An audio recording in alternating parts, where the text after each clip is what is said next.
Salut les addicts, j'espère que vous êtes en pleine forme et que vous êtes prêts pour une nouvelle séance de mobilité. Aujourd'hui, on va travailler sur la mâchoire. Pardon? La mâchoire.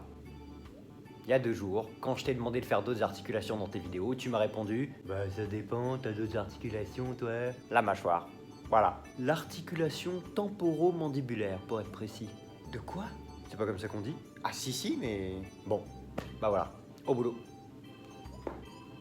Bah... On va travailler sur votre mâchoire. Pour ceux qui se demanderaient à quoi sert ce type de travail, il sert à plein de choses. La première, pensez à tous les mouvements que vous faites quand vous vous entraînez, notamment au crossfit, quand vous êtes en contraction, quand vous êtes en tension.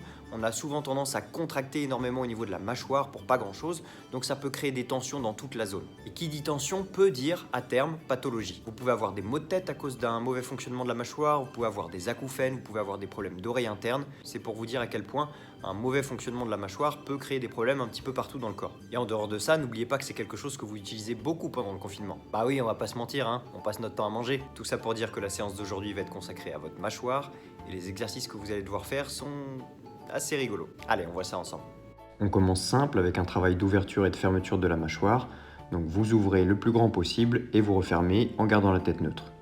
Toujours en position neutre, cette fois faites glisser le menton de gauche à droite. C'est ce qu'on appelle une déviation. Si vous avez du mal à ressentir ces exercices, servez-vous de vos mains et de vos doigts. Placez vos doigts sur l'articulation et faites les mêmes exercices en vous servant du feedback de vos mains. Un feedback qui vous sera particulièrement utile pour la protraction et la rétraction. Et une fois que vous êtes à l'aise avec les différentes parties, on passe au cercle. Donc sur le plan frontal d'abord, dans un sens puis dans l'autre, essayez de vraiment aller chercher l'amplitude la plus importante possible. Donc on ouvre grand, on part bien sur les côtés et on revient en haut. Puis plus difficile sur le plan transversal cette fois. Donc il s'agit de créer un cercle à partir de votre menton en le faisant glisser sur un plateau imaginaire, un peu à la manière du travail déjà effectué sur votre colonne vertébrale dans les semaines précédentes. Et une fois que vous avez fait tout ça, vous pouvez passer à des variations. Par exemple en maintenant la bouche ouverte, ou alors en ayant la tête et le cou en extension. L'idée de ces variations, c'est de vous faire travailler les mêmes exercices, mais dans des positions différentes pour solliciter l'articulation différemment. Par exemple, flexion latérale et rotation. Vous n'allez pas ressentir la même chose qu'avec la tête neutre ou le cou en extension.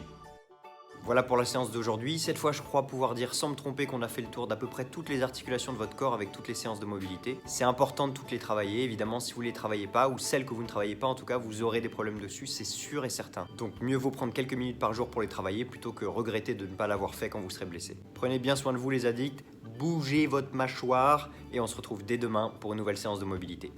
Ciao!